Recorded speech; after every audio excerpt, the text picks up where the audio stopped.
So, hi there, Dmitry. Thank you for coming online, and thank you guys for joining this next interview on our series dedicated to the ATIH teachers, the School of Remembering.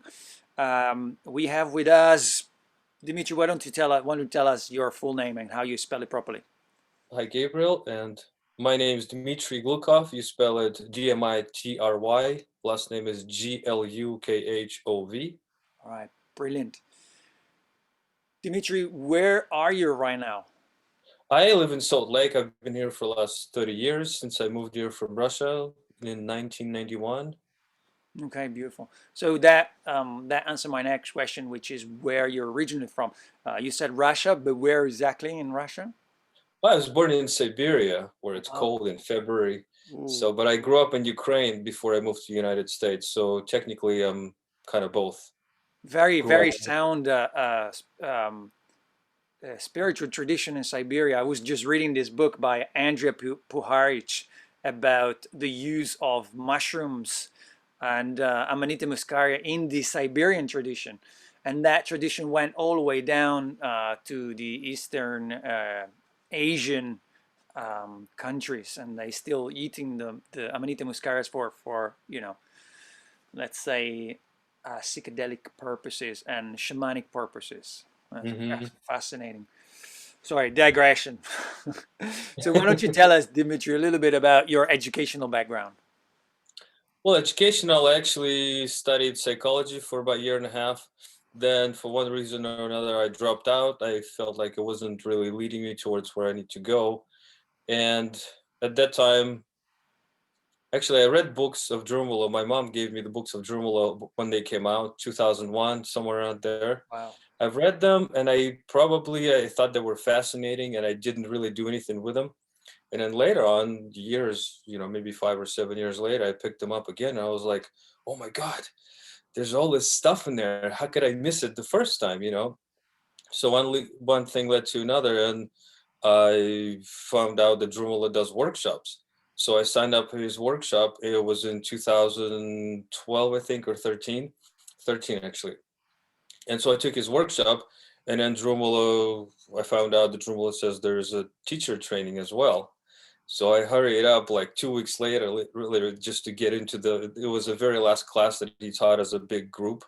It was a Chinese workshop with a translator, but then they allowed 20 English speaking people there as well. So I was one of them. Where was it? And it was in Sedona. By then, Drumala was doing them in Sedona. I don't think he traveled to Mexico anymore. So, but there was interesting thing, right? I had a dream right before that.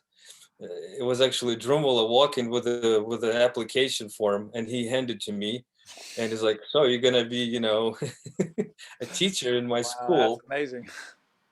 Yeah, so that happened. So that kind of confirmed what I wanted to do. So I didn't have enough money at the time, so I sold whatever I got just to take his teacher training and everything. So it worked out great. I mean, I completed it. Nice, awesome. And so I suppose, your career background is as a teacher and a psychologist. Well, career background, I'm actually in electronics right now. Actually, that's where I've been. This is kind of like it's kind of what I do. It's not my highest interest.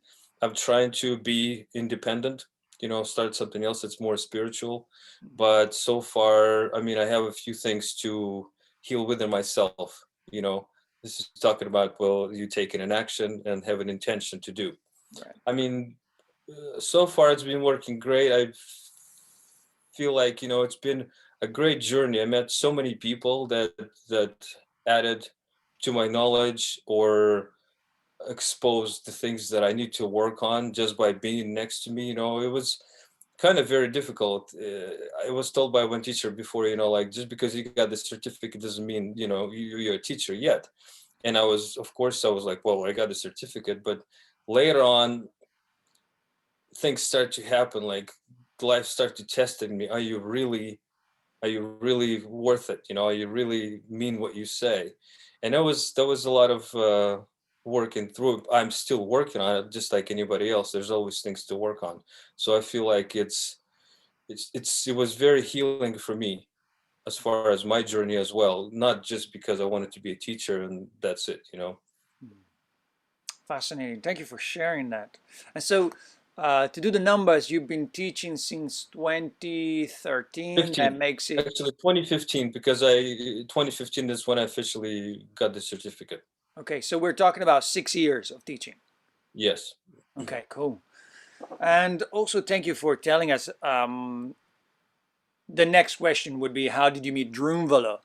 And so, did you want to add anything else, or I think you answered the question. Yeah, Drunvalo, I met him through the workshop, and he's amazing. You know, so yeah, I don't know him, you know, on a personal level, you know, like some people are, but I am not. But definitely met him, and I talked to him in several occasions. Right, cool. So, Dmitry, tell me a little bit about your personal experience of the Merkaba and also your personal experience of going into the heart, the space, the tiny space of the heart. Well, the first time during when I took the first workshop with Drunvalo, I did not activate my Merkaba at the time when he was doing it. So it took me like I had to go home and meditate on my own, and then it actually happened. Mm. You know, I actually felt this huge pulse of energy, you know, and I felt this Merkaba, you know, when it's trying to stabilize itself. I had that, you know, kind of like going in waves. I did feel that. And it was an amazing feeling actually. Talking about heart space, this was also took some time for me to get into it. And sacred space was very uh, there was a lot of knowledge in it, you know. It's like it keeps, when you keep going there, it opens up little by little all the time. I mean, there's a few people that, you know, I saw faces, but I met them, but they had a different face. So but I it's kind of like I saw people coming my way, but I didn't really, the face didn't match. I don't know, I still don't know why, because in Drumalo's case, he saw faces and the same people actually showed up in his life, right? But in mine, it was a different image, different people, but they did show up. And the experience with the tiny How did you know? space. I'm sorry. So Okay. in your heart, you saw faces, but then how did you recognize that the person when you met them was not the same face? It Because was the energy. I sensed the energy. That's what I'm saying. The face wasn't there. And I don't even know. I'm not very visual, obviously. But that time I saw faces. But in real life, I matched the energy that I felt to the faces that I saw in my sacred space. wow, It interesting. was So you like like, smell their chi or their vibrational frequency, and yeah. you knew it was them because you had already memorized or remembered from the space of the heart. Yeah, it was kind of a vibrational match, kind of like the same frequency. I'm like, oh, that's what it is, you know? Fascinating. Yeah. And so, Yeah. what did these people bring to you? How did you? What happened when they connect? Well, it was had to do with my relationships. It's like something that I had to fix in my life, like something that was holding me down. I wasn't really being true to myself. You know, I was always depending on people too much instead of being my own self. You know, like being in my own energy field, like in my own Merkaba, you know. That actually started the whole process. Like I told you, I got it, I got the Merkaba, but then you have to do the work too. I mean, life is going to test you, see how much you can handle it, you know, going forward. So there's been a journey for me, and every workshop, you know, everybody brings different energy to the circle, right? So it wasn't only that I was teaching, that I was learning a lot from the students as well, because I got students that matched my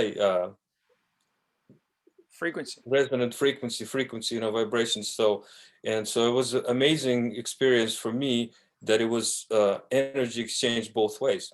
Wow, interesting. Yeah. Nobody shared that way before, but that makes sense. You attract what you are. As you think, so Yeah. you become. Yeah, so that Fascinating. was my experience and still is, you know.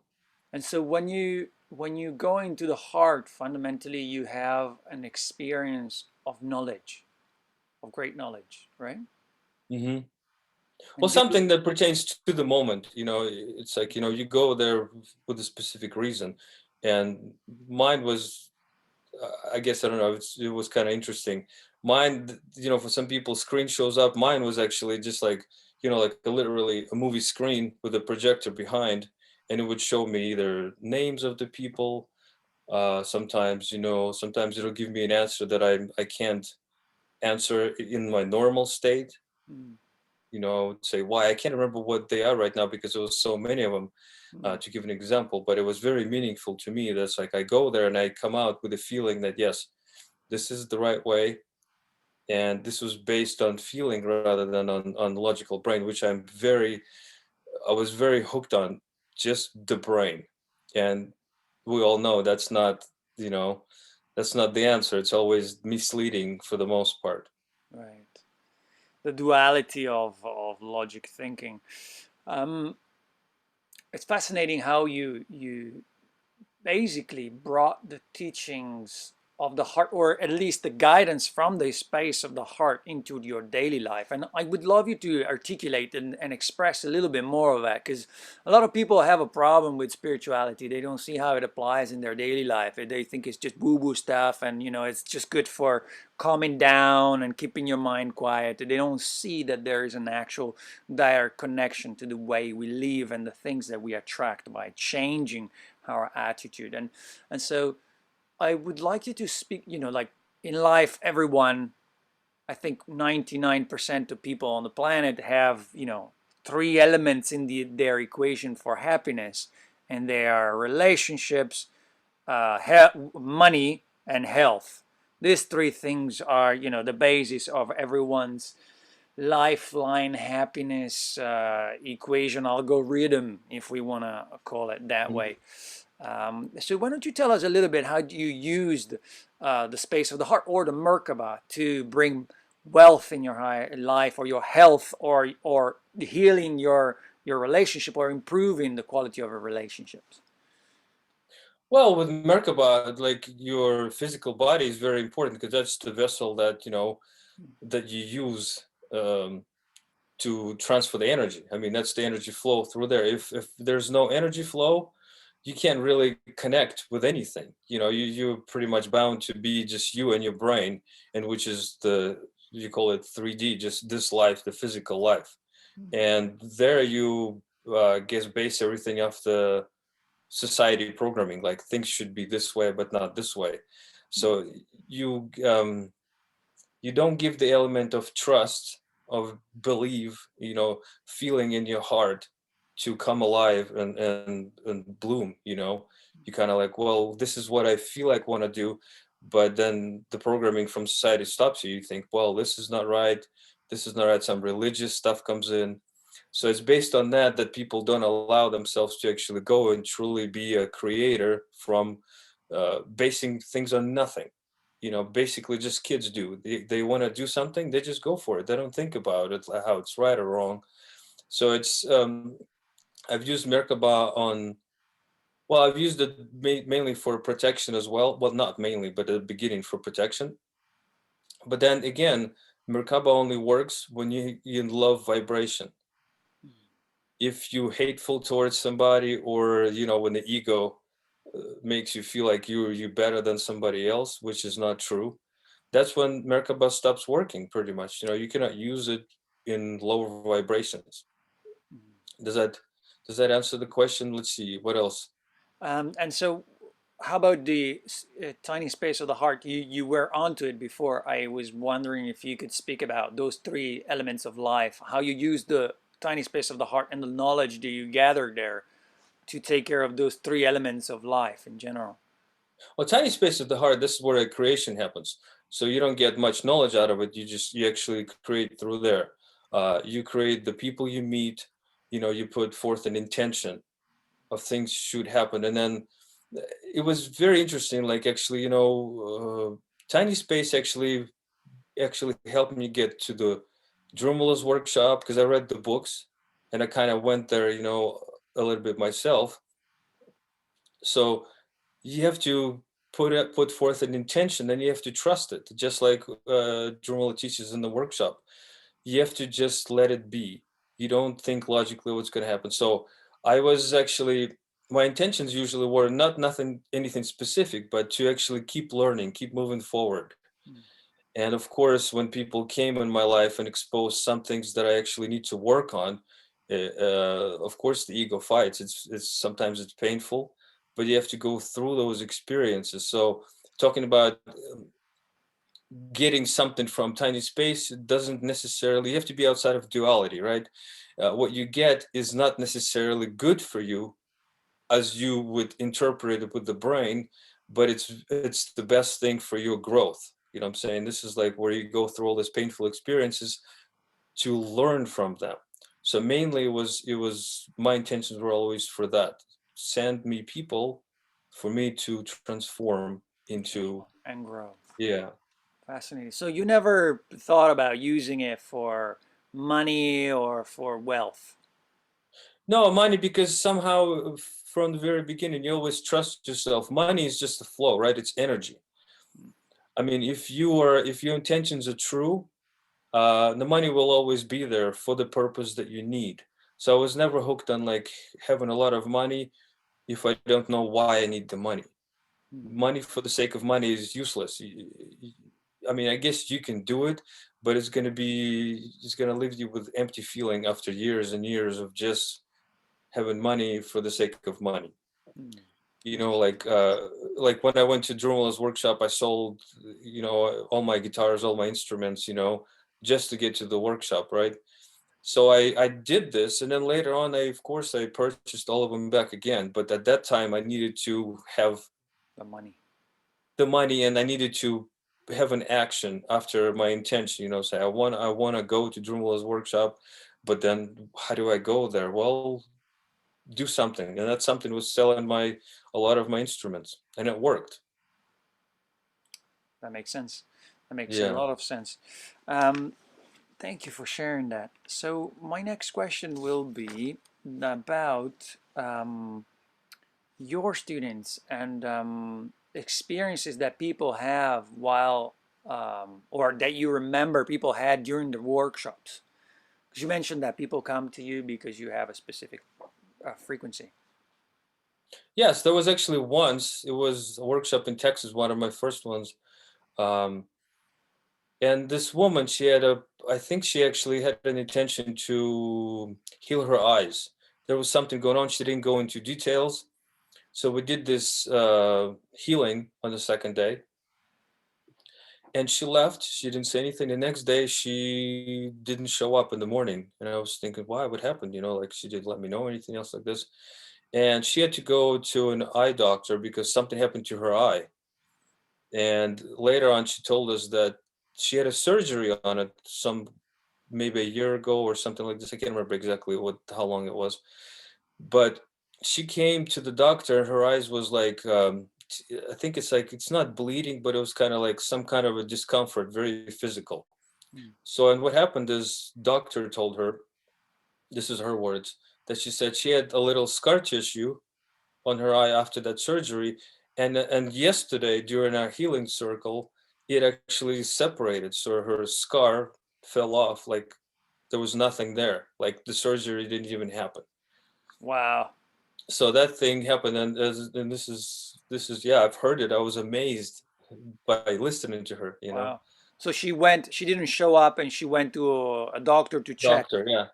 Wow, that is fascinating. That's Yeah, so incredible she stuff. came in later on that day and shared the story. Because I she was like, oh wanted my to check it first with the doctor, right?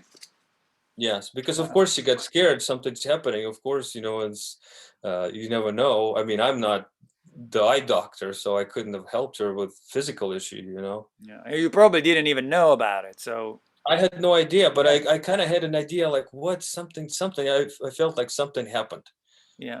but I had no idea, so I just kept going. But then a few hours later, she called. She says, "I'm coming," and this is what happened. I'm like, What oh, happened? okay, this is beautiful. Wow. Yeah. Wow. What a story.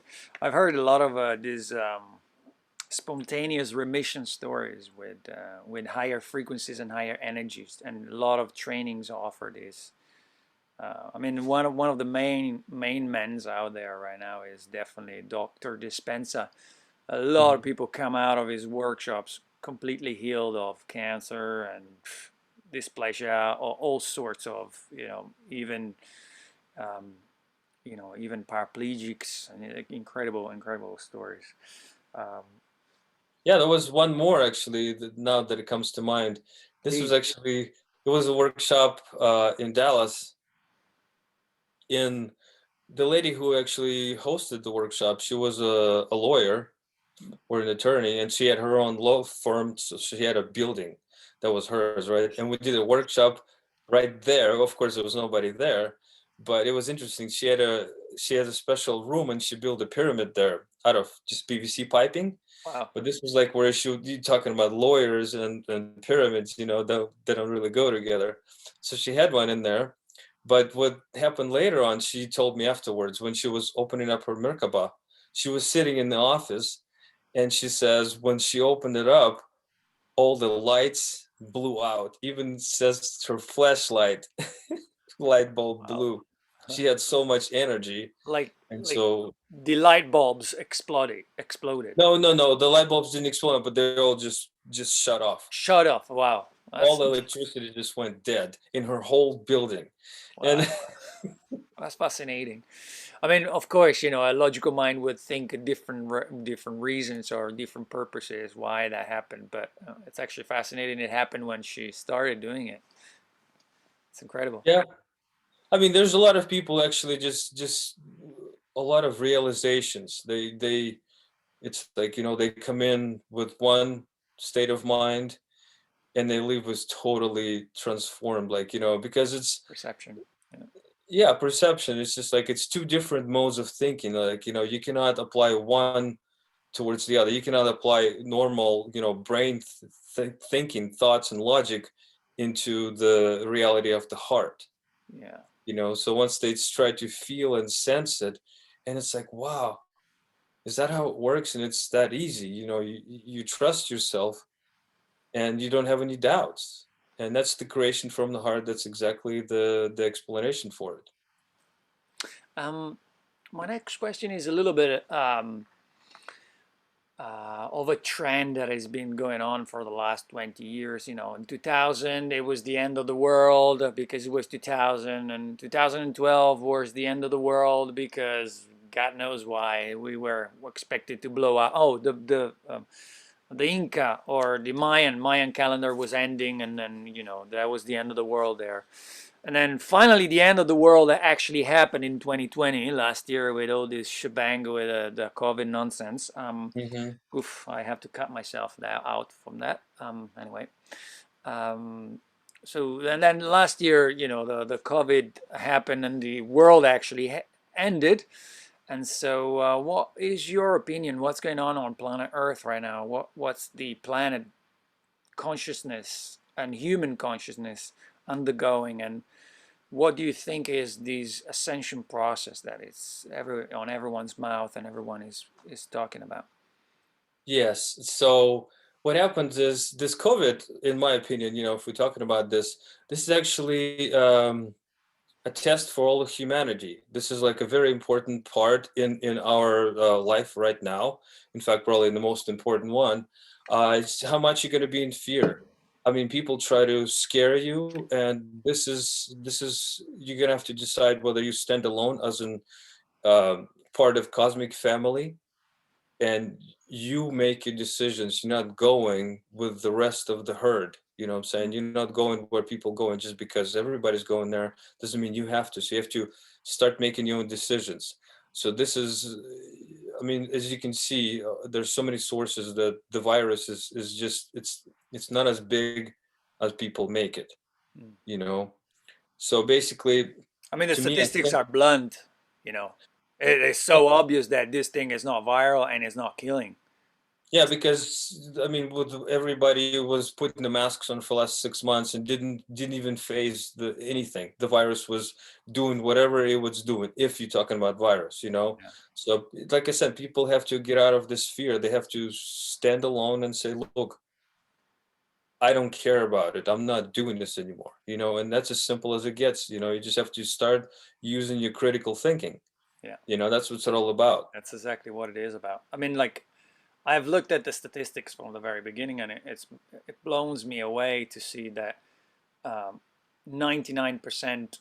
I mean, only 0.5% of the pop. Now it's probably, sorry, higher percentage. It's probably more than 1% of the people that are really affected. The ones that are, so 5% of the population gets it, and of Hmm. that 5%, only 1% dies. So we're talking about a rate of Hmm. 99% of the infected coming back to it from it. And I mean, like, where's the difference with the flu that was already happening for the last five Yep. years? So there's a lot of fear porn portrayed by the media, and there's a massive, humongous money-making, grabbing pharma strategy behind all of this. I mean, but let's not Yeah, talk but about, yeah, let's not talk Yeah, about but to finish off, the main idea is actually it's not, yeah, money is a big part of it, but mainly it's control the minds. yeah. That is the bigger thing that they're after. And just to say a few words, even the virusologists back in the 50s and 60s already said how a virus works. It's actually, especially the lungs, this is what affecting right now, right? Lungs actually, if you fear for your life, fear of losing jobs, in fear of losing. So first of all, since we're all creators, whether we know it or not, right? People program fear into us. Mm. Then of course, since you're a creator, you will get sick because it's your belief Well, that. there's a logical and psychological connection, neurological connection from Mhm. fear to breathing, and how breathing is constrained when there's fear, and people start breathing faster. And so there's definitely a depletion in the immune Mhm. system because of the lack of proper regular respiration. I can definitely see that connection. But you were talking more about the psychological effect, right?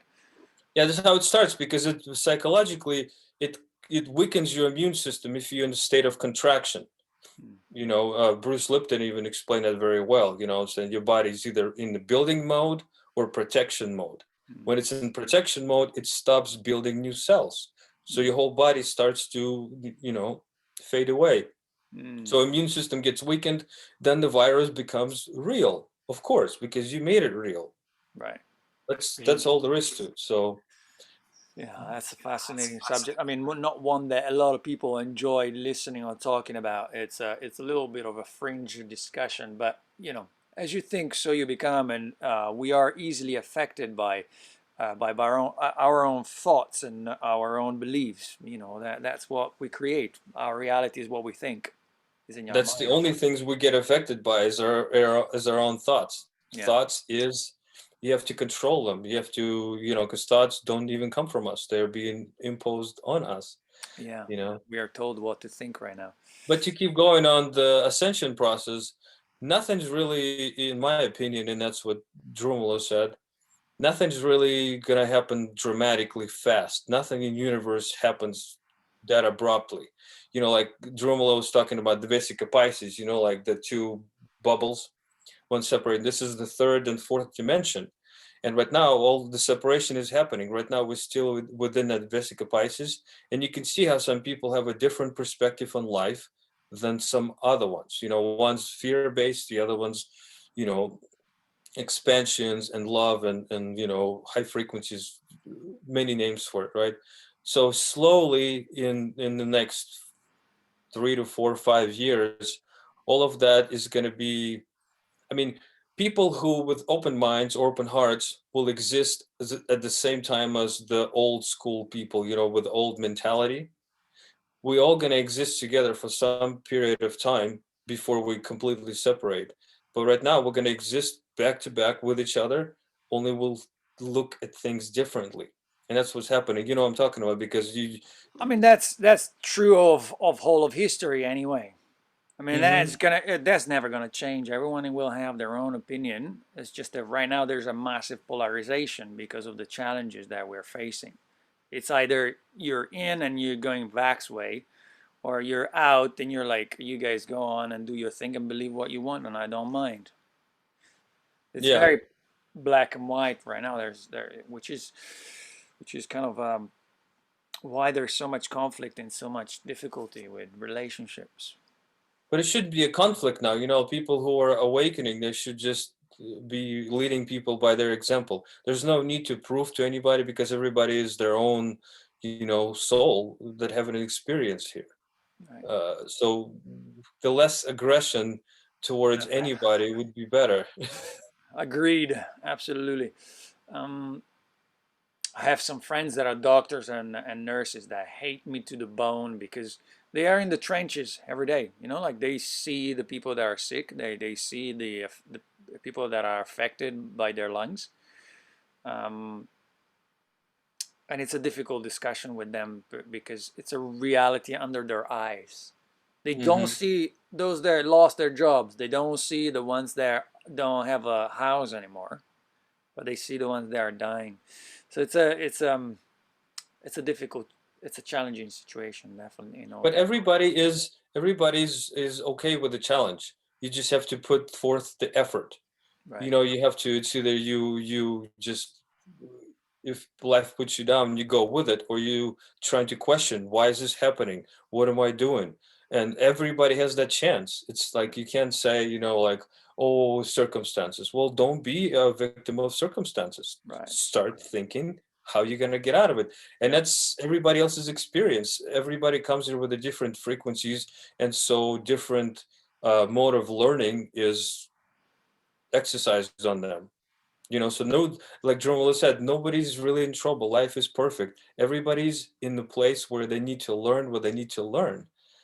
As bad as it could sound, yes, some people are suffering, but without that, like we're humans. Until we feel pain, we don't want to change anything. Right. You And know. so, what would you recommend for someone that wants to engage with the ascension process? Can you define, some steps, or can you give recommendations?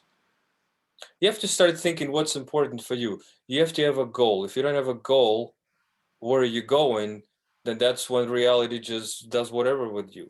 You know what I'm saying? There's a lot of forces out here that, society, religion, certain rules that, society follows, but you have to question them, see how real they are for you. Instead of watching TV, I mean, those people who are getting somewhere, they actually have an intention and they have an action and they devote time towards learning how life is, instead of just expecting life to give them something while they're watching TV or doing something. Playing It's video what you games. want out of life. Yeah. It's Yeah. fascinating. Yeah, that's the example that we receive from big entrepreneur. If you think about it, they had a vision, they had a goal, making money or helping people, or driving cars, who knows, whatever their intention was, and they just nail it down. They just spent most of their time to the task and the project, and until they came to completion or to a satisfactory success level. Yeah, it just depends how much of you are a consumer, or as some people put it, instant gratification. You know what I'm saying? You want it here and now. And if you're that mode, that's all you have. And basically, it's more or less on the physical pleasure level, eating food, watching TV, or, just you have to know that if that's what you choose, you cannot complain that you don't have something else. Like, I remember watching an interview a long time ago about the band Bon Jovi. Somehow it stands out, right? Because they were saying once they first started, they spent days in the studio, like, like some people watching Dallas, that serial before, this, and and they were like, we don't even know anything about. They spent time practicing, and then look what happened. Then they jumped out and became a pretty famous band. But this was Man, just something I remembered. Yeah. that is, that's exactly what happens to a lot of people that spend a lot of time researching and learning and understanding more. Thank you for that. I have a set of questions that are a little fringe that I want to ask you, and I'm wondering about your opinion on the process of death. And it's a subject I'm very fascinated with. It's not a morbus, you know, I'm not fascinated by death itself, but the process of dying and reading. I'm reading a lot on the subject of dying and birth and rebirth.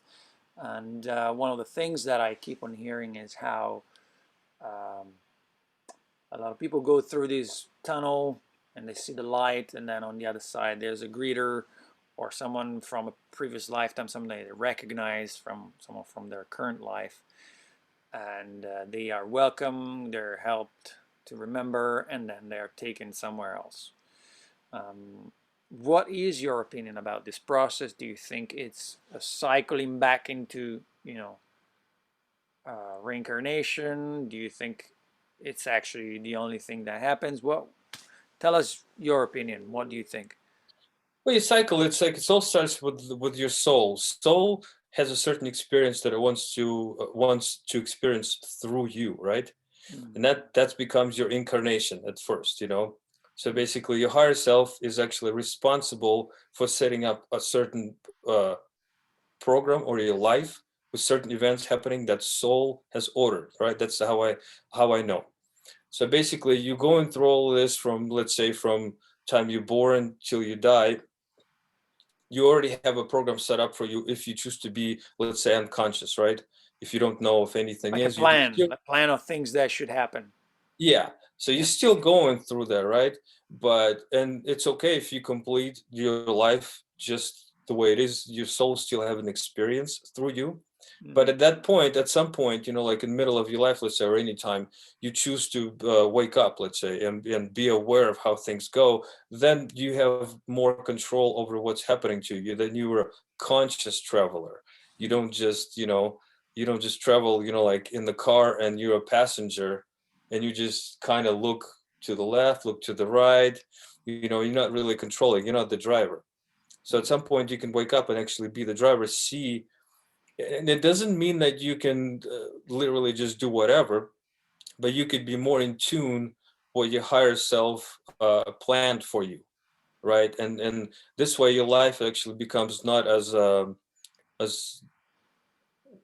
should I say negative or something. It's less of a duality, you know. You don't experience as much pain, although in some form it is, but you don't feel it, you don't experience it as painful, because you know the life is always up and down, it's always positive and negative.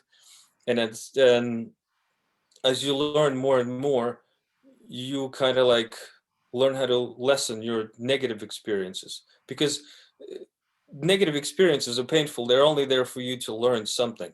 If you learn, they'll be less painful. Then it's like, you know, anything you can go through on the energy level or the psychic level to go through the problems, interactions with people, then it's fine. If you don't, then all it is just your frequencies lowers and all the problems go into your physical body. That's when you become physically ill. You Right. know, this is when you store aggressive emotions or you experience something negative with somebody and you didn't deal with it. That's how people get physically ill. Mm. And then you have to deal it on the physical level. And if you don't do anything, if like some people, that's how you lose your body and lose your incarnation. Yeah, so it's understanding the law of causality, the cause and effect about everything, your thoughts, your emotions, and your relationship. Yeah, and it's like the way I look at death, you know, it's like night and day. They do exist. There's always going to be night. There's always going to be day. Those are the cycles, the universal cycles. Same as death and being alive is the same thing. It's just different cycles. You inhale, you exhale. You cannot just inhale or just exhale. It won't work, right? Mm. So there's got to be night, day, and in this duality paradigm, you have death and you being born, and you have to like you have to go through this fear that you're eternal. Mm. You lose your physical body, yes, but only to have your next experience. You finish some things, and that's how incarnation works. If you don't finish something this lifetime, that's your starting point the next lifetime. Right. Okay. I So mean, it's always kind of like, it's always important to it, become conscious and work through a lot of, the more karma you can work through, the easier it's going to be for your next life. Otherwise, while we're unconscious, Drunvalo was saying, it's like a rubber band ball, it's like it's all clustered and it's all tangled up. We don't even know where to start untangling it, because while you're unconscious, you keep accumulating karma that you need to work through it, so it becomes more and more difficult right. to work through. Okay. I mean, and this is a very delicate subject in itself because it Hmm. requires a lot of belief systems. No one has experienced death and has come back to talk about it, right? And the few that did, apparently could talk about it in a specific way. Um, But to mention that death is even if somebody came back and talked about it, it's not going to be good enough. It has to be within you has to be yourself. It's experienced. your belief. Yeah. Yeah. It is actually a process in the Indian tradition, in the yogic Indian tradition. It is a process that the yogi goes through. There's a stage of dying in the meditation. The Kundalini leads the yogi to the experience of death, and then he's reborn or he reawakens, and he's called immortal or twice born, Dvija. Hmm. It's a very interesting, fascinating, I would say, philosophy, but I know it's a real experience, and a lot of yogis have direct experience of this process. Thank you for sharing your opinion on death, and I think Hmm. it's always a delicate one, and I always like to trigger and test or question people on the subject of death because it's an option, an opportunity to gauge belief systems and share personal experiences. And it's often fascinating to hear what everyone thinks on the subject. Yeah, just to add another few words about fear. Fear, if you have fear, you can be easily controlled based upon Oh, by yeah, anybody. absolutely. So, and that's exactly, if you're a creator, when you go into a creation mode, if you have fear, you will only create scary things for yourself. So it's As you think, so you become. If you're afraid all the time, you're attracting exactly what you don't want to happen, right? exactly. And people say, oh, I knew this was going to happen. Well, of course you knew it was going to happen because you're the one who created it. Right, exactly, exactly. You Yeah. envisioned it, so and that's where the fear came from. Yeah. And then, It's a fascinating thing, and nobody. I mean, like, if you there was a time when I was explaining this process that I was like, holy shit. I started seeing my life in the past, and I could see, oh my God, that time and that time before and that other mhm. time, I actually like brought it to me. Very, it's always a fascinating subject with fear, but it's also a personal I mean, like that's where the ascension process starts, when you start munching your fears away. Because it's not Yeah. it's not like you're saying I'm going to be fearless from tomorrow, right? You got to go through the process of taking away your attitudes and ways of thinking and belief systems and experiences, and become a stronger personality, probably. Yeah, because you cannot go through fear theoretically. You have to go head on. You have to face the fear. There's no other way. There's no other If you way. say no fear, life will test you. Are you really have no fear? And that's when you start seeing, hey, I still have this, I still have that, and you got to work on it. Yeah, and then go beyond the boundaries. Yeah, definitely. Hmm. Well, thank you for sharing that. I think it has extreme value in the current time, and it's a subject for a lot of people to evaluate and study more. Um, you mentioned about awakening. Tell us a little bit more. I mean, what do you think about the process of awakening and how it happened for you, or what do you see during the ATIH? How people awaken? Let's dive a little bit more into that subject. Well, I could tell you a little story that happened to me like at the very beginning. This is even 10 years or more before I came across Drunvalo. So I had this earache, and it was just like some needle just piercing me right through my left ear, and really bad pains. So I went to the hospital, and I had five doctors look at me, and I said, there appears to be nothing wrong with you, you know. And I said, no, because I have these pains at this moment. So basically, I didn't get nothing out of the hospital, and I received 5 different bills from 5 different doctors that time. But you know, but basically, then this is when I started to think. It's like, well, what is it? You know, what is it? And then I came across books from my mom. You know, that actually energy healing. You know, heal your body. Back in the mid '90s, and I figured out that what it was a lot of aggression, a lot of, you know, like I had a lot of issues with people, with life in general. I was hateful, and this is what actually brought up for me to discover something new. It's like, well, how is this going to work, you know? And I actually fixed it, and now I still have sensitivity in that left ear, but now it actually works as a sensor. Whenever I start to drift into negative vibrations, it actually activates. So it's actually a very good thing for me, because it lets me know when I am drifting away. You know, and the same thing at that point, I start to go, well, I wouldn't say I would start to go blind, but to significantly lose my vision. Interesting. So I had to get a prescription for glasses, you know, and then again, I didn't like it, because I don't like wearing anything on me, because I could always forget it or whatever, you know, especially glasses. But my dog ate them like the third day I bought them, just completely destroy them, you know. So life was like, you know, I could say, well, I could get, you So you know, wouldn't settle into it, right? yeah. So I life guess. gives I you, guess. Yeah.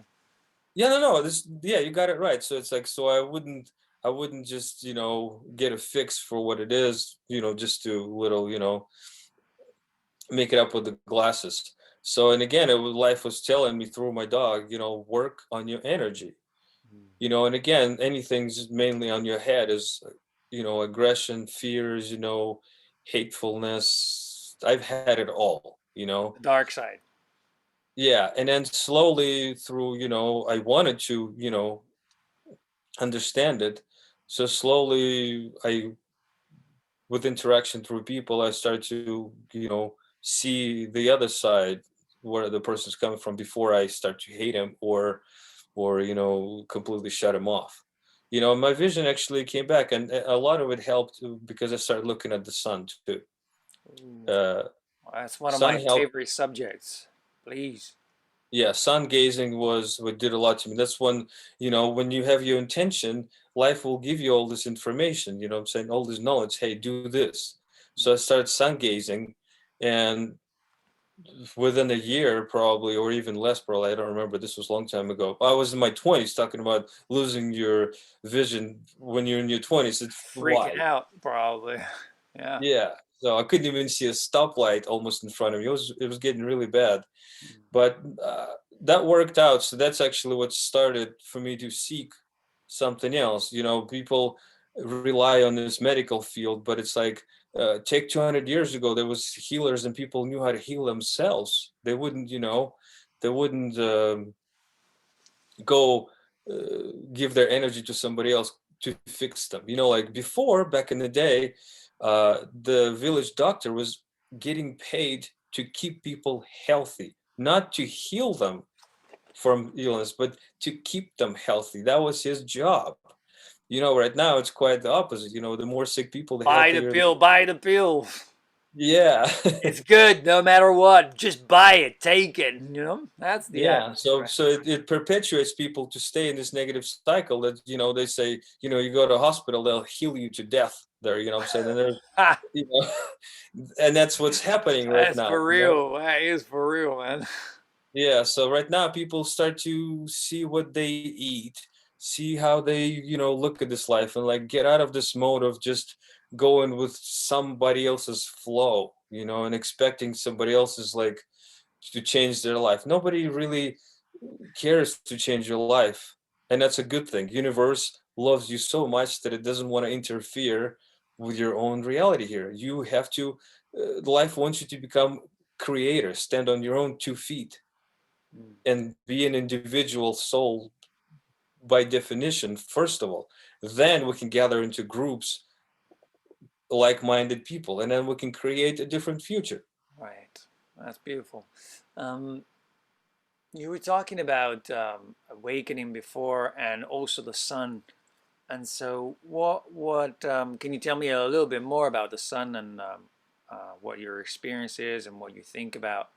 I mean, the sun is the ultimate divinity in every single religion, in every continent, in every state. I mean, like, I've studied religions, and there's not a single one where the god, the sun, is not worshipped as a god. You know, from Buddhism, even some forms of Buddhism, where there's a de anthropomorphization of Hmm. divinity. I mean, like, it's about Buddhi, but Buddhi in many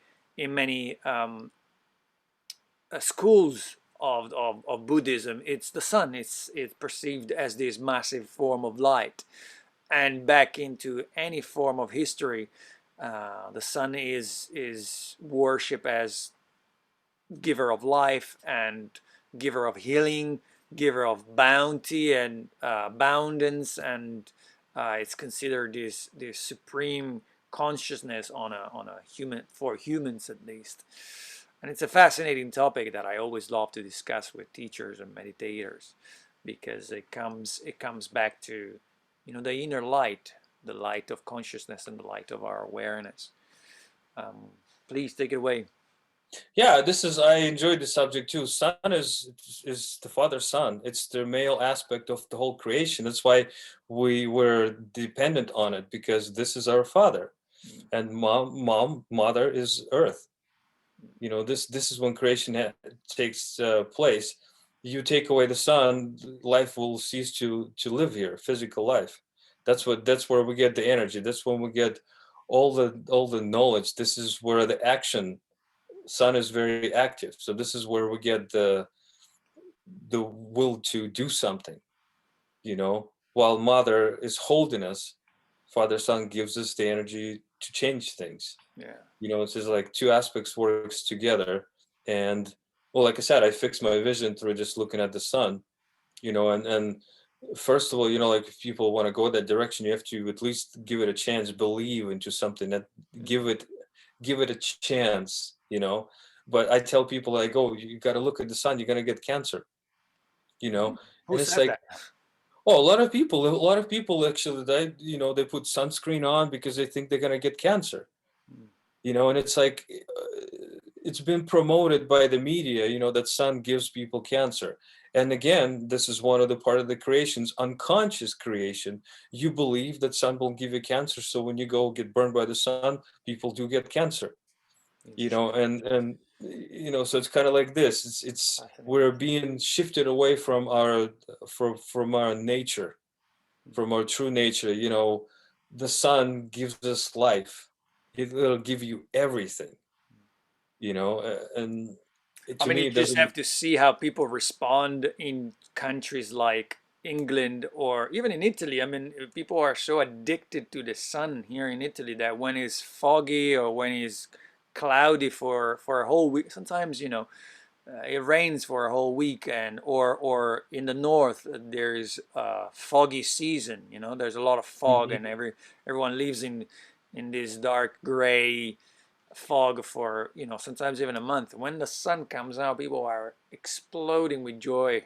It's like everyone is out, they're going hiking, biking, cycling, swimming. They do them all. When the sun is out, it's just pure life, as you said. I myself experience a lot of more energy when I'm in the sun.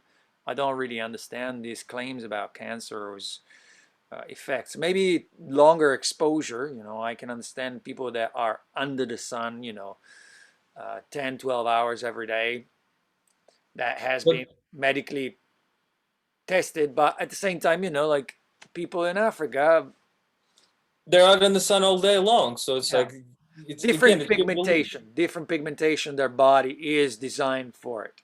But rather than the Caucasians that have a different pigmentation. But um, Yeah, I don't know. I cannot subscribe to the idea that the sun has any negative effect on the human psychology, at least, or the human body on the short, medium term. Yeah, it's been proven that it only gives you happiness. People even like when they sit in the basement, they still have lights that simulate that. So it's like sun is everything. But like I said, the people who I'm around, they're at work at least. They think sun is going to give them cancer, or if people have cancer, they say, oh, it's because of the sun. And I'm like, how do you even go about this? Where does it even start? But it starts with the media. I mean, the suntan lotion or whatever, the sunscreen, Right, right, right. it introduces fear to those people. If you don't put it on, you will get cancer. And then slowly but surely, decade after decade, it becomes a true statement. And Right, people buy into that. And of course, it affects them based right, upon right, their beliefs. right. As you think, so you become. It is a fascinating subject, that of beliefs. It's a delicate one as well. I was talking about it with some of your colleagues, the other teachers, ATIH teachers, and I mean, there's only one cure to belief systems, and it's questioning. You got to question absolutely everything. That's Yeah, it's called healthy skepticism. yeah. You can be skeptical, It's called but being you find awake. out. It's Huh? called being freaking awake. Ask. Exactly. Don't believe, don't go blind faith. Always ask, question everything. That's the only way. I mean, understanding fundamentally is the only way to be awake, be real, be alive. If you don't Yeah. question, you don't ask questions, then Yeah, because I how can you have people, understand? I introduce something to them. They're like, "Oh, I'm a skeptic, so I won't believe it." I'm like, "Be a healthy skeptical. Go find out. Prove me wrong, or prove Yeah, yourself wrong, or whatever. Then yeah, you'll discover something." But you yeah. can just sit there and say, "Oh, I don't believe that," and that's it. And that's it. Yeah, that's a good one. Yeah, That is a real good one. Those are the masses. I don't believe it, and I am not going to research about it. It's your duty. And it's like, what? You prove me yeah, wrong. If there's a problem, I'd be happy to discuss it. yeah, exactly. Because some people say, "Prove me wrong." I'm like, it's not my idea to prove you wrong. It's for you to discover if you're curious. Yeah, People exactly. tend to just sit on their butts and say, "Prove it to me." And it's Yeah, like, no, I proved it to me. If yeah. it's, If it's true now to it's your you, turn. go for it and take it. Otherwise, prove me wrong. Yeah, yeah, yeah, yeah. So it's kind of like Yeah, this. that's It's a interesting. fascinating one. Beautiful. I mean, it's actually, there's so much of that in the scientific community. Some luminaries just have to say no, it's not like this, and everybody can fall from their seats, without Hmm. asking questions. You can't question the luminary. The big professor cannot be challenged, and so I'm going To in a me, it's like different. Yeah. everybody should be everybody's equal. We need to understand no matter how many positions people hold, you can still question every single one of them. Yeah, and you know what? There's also a lot of importance in how question is articulated. There's no need to challenge people all the time. You can say Hmm. yes, and I've experienced so, and in my lab I did this, and that, and so, sir, maybe your opinion and my opinion are, they're two polarities, and in between is the truth, or in between there is a knowledge. We need to combine our two perspectives, because in the end, there's no point in fighting each other's opinion. The, Exactly. the the purpose in the end is finding a common conclusion, and then test it from each other's perspective, so that there's a common ground. There's a scientific, experimental. I don't like to use the word scientific. An experimental ground that we can agree with, because it's under our eyes. We have experimented it. We have tested it, and we have data. And that was what I think, it could be the best way to move forward. Just complaining and being aggressive at someone else because it has a different opinion from yours, it's actually Exactly. very immature and very arrogant. Well, this is when the ego fights. I want to prove you wrong, you want to prove me wrong, and we waste time by trying to prove everybody wrong instead of just listening to each Each other and other's. actually building up on that, Yeah, and see where we get from there. yeah. Well, thank you for sharing this. I'm really glad we touched this subject too. Dmitry, we're coming to a pretty long interview, and I would like to invite you to share about your website or your email, how people can get in touch with you, if you want to share your number as well. And tell us again, where is your neck of the woods, so that people that live near you can come to the training or request you to participate in one of the trainings. I'm talking about the ATIH, of course, and Hmm. any other services that you offer, of course, is most welcome. This is your moment to, share what you Okay, offer. so I'm right now I'm based in Salt Lake City, Mhm. but I'm going to be traveling as soon as they open the borders. So I'm going to be probably in Russia part of the time, and then I'll be back in the United States. But I pretty much, if anybody has a group of people, I'll travel anywhere to do a workshop. And I've done this before. People contacted me, let's say like in Dallas, and I went there. We had a great time. So if anybody needs somewhere in some places where there's no teachers, I'm more than happy to travel. My email address is zumatrix@yahoo.com. So ZUMATRIX at yahoo.com. So Okay, and contact and me. we'll you guys can find it in the description below here. Okay. And my phone number, just in case, is 801-573-3105. Beautiful, excellent. And again, this will be under the description here. For those of you that watch this interview, feel free to ask any questions below here. I'll be happy to answer them, or I'll invite Dmitry to answer them. And Definitely. let's keep the discussion rolling. Smash the like button. Thank you for listening. Thank you for following. And if you're not following, feel free to join our followers list.